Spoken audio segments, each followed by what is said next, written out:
Amen. God is good. And all the time. Lift up Christ. Tell the world. And tell the world. Singaloma sithanda ukunibulisa nonke bethuna emveni kweminiji yelihle igama lenkosi Jesu Kristu. Amen. Masithatha iBhayibheli lethu sithi sonke sithule kwincwadi kaLuka chapter 12 verse 24. Luke chapter 12 verse 24. If then consider Luke chapter 12 verse 24. It consider the ravens, for they neither sow nor reap, which neither have storehouse nor barn, and God feeds them.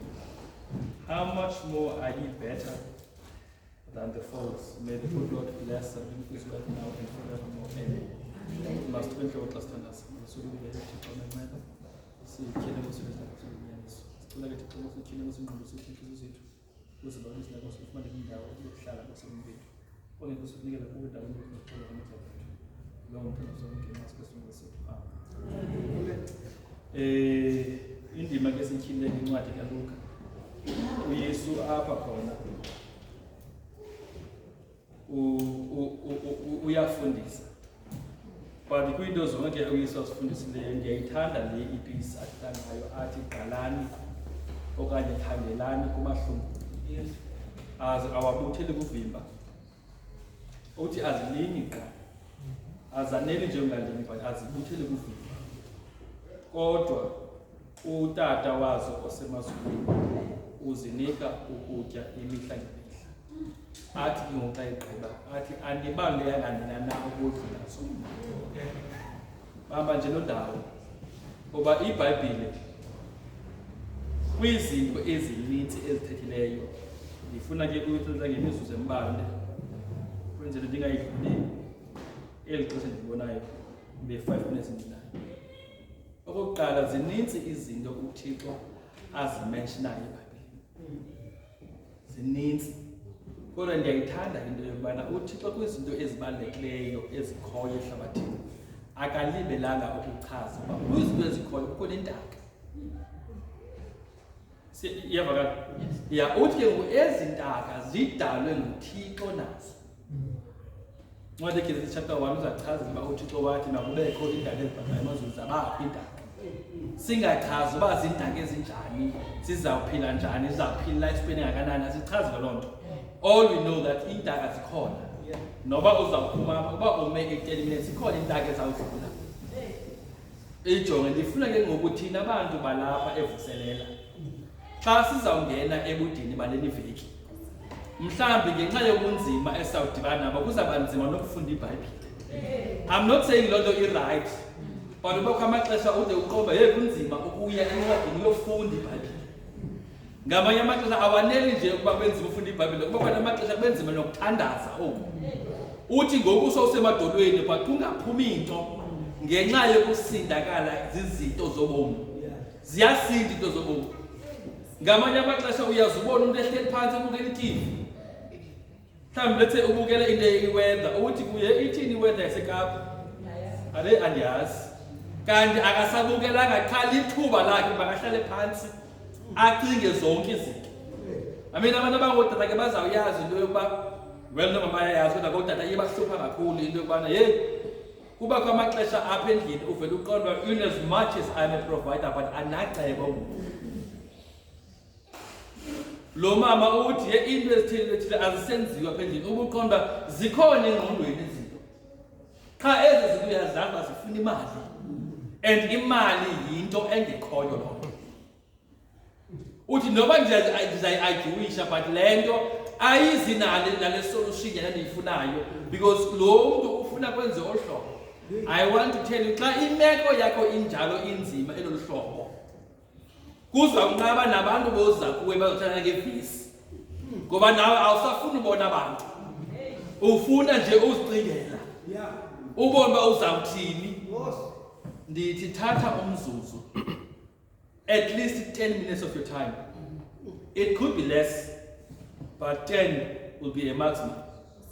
Okay, ume phandle noba kuyanetha noba kumoya noba kuyabanda. Xa uzibona uba ngoku uyagowa ebomini and yonke into ayicingayo uyayibona uba ingathi ayiphumeleli, ima ngaphandle. Noba afuna uqhube efestile, wasube ngumama uqhubeke efestile ke lokishini. Seyilelinye ibali le. Andifuna uyenze nami lo le. Uma phandle bhekela. Yeah. Kho ume phandle dala wami.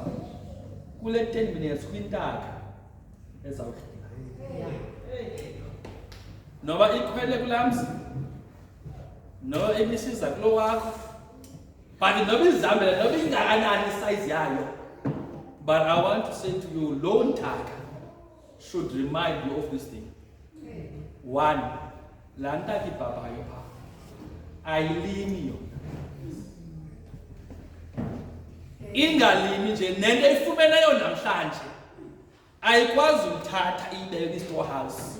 Ithi in case ekubhabheni kwam ngomso ndingafumani into noko mandikwazi ukuyela kulaa ndawo ayinayo oba yanele ngoku yanele iyayishiya le nto ikhoyo ibhabhe ngomso xa funeka ityile ingaza kule ndawo chances are izawufika ingekho le nto ibiyibekile kule ndawo.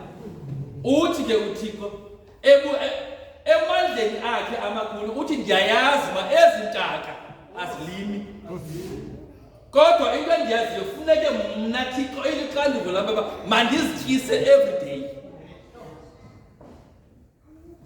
Abanye bayazidubula ngeziningi but irresponsibility kaThixo ngezi ntaka abanye bazigisa ngemoto apha endleleni but uxanduva lukaThixo odale konke ehlabathini is to make sure uba ezi ntaka ziyatya. Uzukuyigugulishe intaka funeke itye i-amount okanye i-half ye-weight yayo uzisurvive. I-metabolic ucola iyakhawuleza ndike ndibone mos iyatyebheka uziyayazi ukubayo kusesindo. Loo nto yenza uba ayinaxesha lokuhlala phantsi olu hlobo lwethu ihlale phantsi ikhe inambithe ukutya. Ayidalelwanga loo nto yona funeke itye izalise ukwenzele uyikwazi ukubhabha because ekubhabheni kusebenza i-energy eninzi. So oba yityanga izawusokola ekubhabheni. So it must do that. Now, how many millions of birds or species that are there in the world? uThixo makes it a point oba ezi ntaka zonke uyazifida. Uthi ke ngokuYesu, now that God feeds them, ngoba uThixo bos une-universe kukamazwe kuthiwa zange awesu kukho abantu khona. But in as much as God is concentrating on those things, akalibali ukujonga intaka ebhabha phezu kwendlu yakanye ngakumthi osendlini yakho. Uthi ke ngoku, how much important are you? If God, in all his wisdom, in all his knowledge, in all his might, he can take time to feed a little bird, how important are you? Ndifuna noba uyago ungacingi uba kuThixo abalulekanga. Ima nje phandle uthi baThixo uyakwazi uyifida laa ntaka ndicela nami ungifide. Ngoba apha phakathi ekhabhathini akho kutya ngokuthetha. Elo ndiyazi mandizawuthini ewe sizawuphuma enkonzweni sihambe siyofida abantu but nam njengoba sibafide ndiyanqoba ndiyayinqwelela le nto ngoba ayikho kwaphuma endlini. And I want to say to you, asikho immune kuba sikhonza ekusokoleni. But what do we do kwiimeko ezinje? Stand outside. Uthi, I want you to show me a testimony. Le ntaka xa idlula, please. Oba Thixo uyayifida. Can't feed the numb because phakathi kwethu the one who is important it's me than that bird. Awuyenzi mos lo investor kwinto yazi bayibalekanga. NoThixo akayenzi lo nto. I-raven ke yintaka yokuqala. Bethe ndatho kumele kanti niphinde kweminye imizuzwana. I-raven ihlungulu le. Yeah. Yintaka yokuqala okumentionwa eBhayibhelini. Imentionwa kwincwadi yeGenesis. Apho emveni koba iflood ihlile ngochapter 8 verse 7. Ithi ke ngoku uNoah walikhupha ihlungulu baliyojonga ngoba ingaba amanzi la athothile na. Niyayikhumbula ibali? Ithi ke lahamba ihlungulu khange liphinde libone. Sizophinda ke ngokwincwadi yezikumkani. Sizova ngoEliya ebaleka ukunkanikazi. Ari uThixo kuyahamba uye kumlambo waseKeriti. Apho khona waluThixo mna Thixo ndiyalele amahlumela. I have commanded the raven to feed you. Bezisiza ezintaka kusasa nasebusuku, giving a fresh supply. Uthi Yesu ezintaka azilimi. Ezintaka azigcini kovimba. The question is, ukutya zizanako zitholaphi? Because zona ezintaka zithi ukutya ayizithi ezifileyo zona. But when they were giving to Elijah, bezingabaniki into ebolileyo, they would give him a fresh supply. It is because noba zizintaka ezimbi ezingcolileyo, they would listen to the instructions of God. Yes. Ngoba indima ithi, I have instructed the ravens. Ndiziwisele ukuthi ndiziyalele. Oba kumntana amohlala kulandla. La mntana kufuneke afidakale noThixo uza kuyalela izithunywa zakhe nabantu khange bacingene banqonqoze kube endlini. Athi melane ndikucingile nje. Athi nansi into. Akhonto nayo but leni ngayona. And I want to tell you loyo ngamandla kaThixo. And I want you to try this testimony. Ingabi yitheory ofendayo phansi. Ibe yinto oyibukeleyo uThixo eyenze ebomini bakho. Bona uba muza banzima. And abonela banzima buseza kubanzima. Akululanga. Kofundileyo nongafundanga. Kokholwayo nongakholwayo. Kokhumshayo nongakhumsiyo. Kokhule kahle kusaba nokhule lokushini ubomu nje. Bunzima ubomu. But uYesu uthi andizoza ndifuna ukunika ubungqina bamandla endinawo. Athi ke amandla endinawo ithi out of millions of pieces of bread I make sure I feed them. Athi how much important are you compared to those breads? And yazi noba nakhe nahlala endlini umbala ucime. Ngiyabona kuyacela. Xa uqomba awunaya kwa indlela. Yocela imali yombala. Because uthi xa ujongile isiqombe bebeseli bacelile abantu abaphinda. Noko bazawubona uba ikhona indlela yoba andiyayi-mismanage kanti noba uku-mismanage amanye amaxesha. Into yobana kaloku le nto ndakunike yona ibiyanele nje for imizuzwana. I don't want to oba umnikele umfuthixo. I don't want ukuthi xa ujongile uthi inoba uThixo akandijonga uwajongile onke amanye amakhaya. I want kunje kuzo zonke intlaka. But yintoni efuneka uyenzile? Uthi ke kuYesu Nesparo unqatyana xa owayo uThixo uyayibona and uyakhathala. Akuthina ngokhoza. Akuthina ngentaka mhlambe inkulu. No, intaka ujonga uthi le incinci. Le athi uyenza ngayo athi azikho zintathu la, are they not 3 denarius for 5 bags? Xa usifuna theka 3 cent ubeke phaa ufumana intaka behlanu. Uthi ke uYesu uyabona kantaka xa isiwa noba idutyulwe ngumntana noba ithisele kuloo ndawo uThixo kwiregister yakhe uthi untaka namba bani ubhubhile ngenxa mhlawumbi uwele indlela imoto ileqe engqubeni iyayigilisa kuloo nto leyo uThixo uyayibala loo nto. Ndithi ke ngoku wena ke ngoxa usokola kwezi ndaka sehlathini zininzi yakushukumisa umuntu kuhambe hundreds of birds. Ucimba uthi xa kayijonga imeko yakho.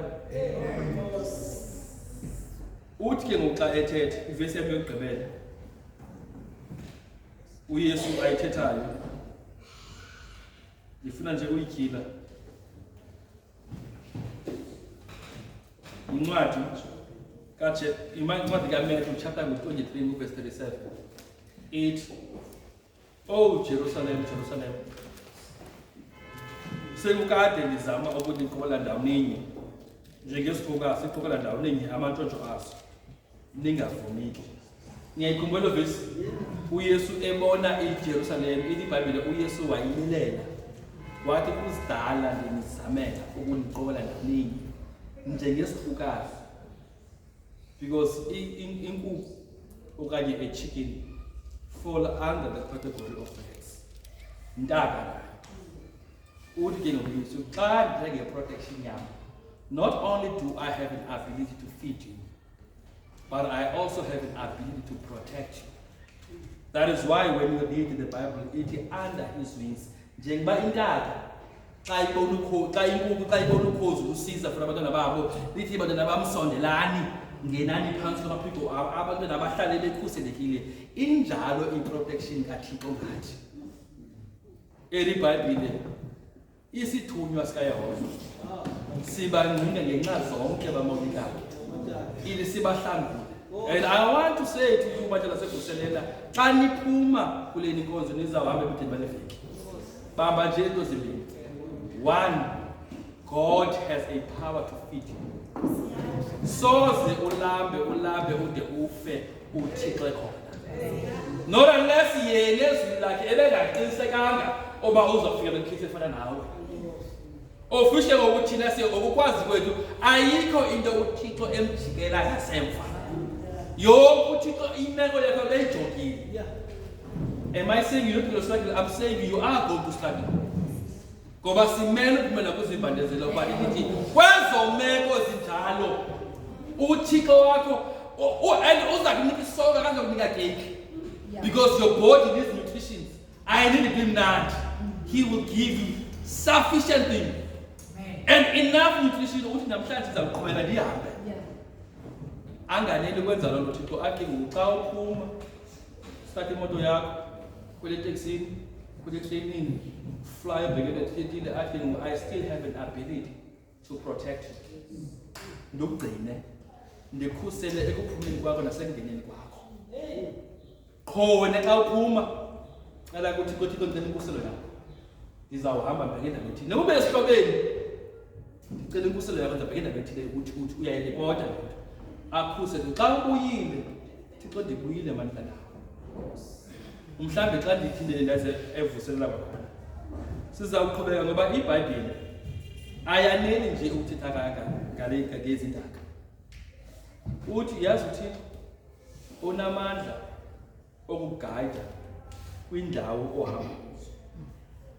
Kukho intaka xa kuqala ubusika apha zivele zibhabhe ziyotshokolela ilizwe. Akho robots ba. There are no signs ezithi ngumla ngapha nakathile uzafika empile, but ezindaka zifunquka. Ziya ezinye ke sizibona bese zihamba uvisheni. Oba iwile enye zime zihlale zendilinde mhlawumbe igubhe iphinde ziphakame bethi ilida entsha zihambe. They travel from one place to another. Ucimba ke ngokuthi akanayikhusela indlela yakho xa uhamba. Ngoba qho every time he speaks about athi wena you are more important than them. Ungakulinga usidele. Ungakulinga usekele phansi. You are more important than birds. And God takes time to look at the birds. Oba kunzima. Just do this one thing. Stand outside. Uzibukele indaba zihlasela. Ezinye indaba ziyacula. Siyacula apha ekuseni abanye wavusa zizwe kwindawo abahlala kuzo. Uthi uzive nazi izitsholo ude uqiniseke naba obaziyatsho kusekuseni. Ngoba uthemba zicula. Ngoba uqiniseka ngoba i-second media izawuvela phi. But they keep on doing that. Uthi ke omnye ubhalela imbola kwenye ibali. Uthi ezindaba zimbini zihleli zibukele abantu becomplain. Omnye udibana omnye ubuza impilo. Efundini hayi kunzima. Yo ubomi bathi bayaphalaza bonke into. Ibuze lincinci kule indaba. Hey man, why do people complain so much? And these people, they look worried. Ithi le xa iphendula indaba kule incinci. No, it is because they don't have a father like us who takes care of their needs. But they worry, thina asinawa. Siyavuka sivuthule, but we know irresponsibility kaThixo to feed us. All we're going to do, we're going to go out and fly. Or to go out and dance. Yazi abantu bathenga isonto, abantu besithi kanye sithi uThixo ungena enhliziyweni zabantu. Would I have my beds? And they need to be fed. Wena uyenza as a recreational ukwenza kube mnandi but kukho intaka. This is a meal uThixo lesibekele yona. Sizawutya, siqhubeke sebenza ngoba so fit abantwana bethu binda sesiko. And I want to say now, noba unandi, you can say, clean, thina ulungise. God is going to make him a miracle in your life. Okay. As long as you trust in him, just like those birds. Ungabi doubt. Ungabi newari, but hey, ndiyabona ngathi imeko ithile. Because uThixo uyazi uba xa kanye uqoba phela amacebo avele athi come through. Zingaphi izinto wena ngokuhleli apha kusikhulile or sisoze niphumele kwezinto. But namhlanje ulapha, and it's not because udlela kwakho smooth. Ibinzima manje ufuna ukuthi umnikezele uqoba hayi there is no point for me to continue. Usi uqala njalo Thixo wethu. Singamncane bethu. Uthi ke ngo akathi sijonge nje uqola seleka. Look at how they do things. Consider their way of living. Kwinto zokuzibukelayo, just consider the best. Ubone chance, ungazibona labo dawo sigcina kubo.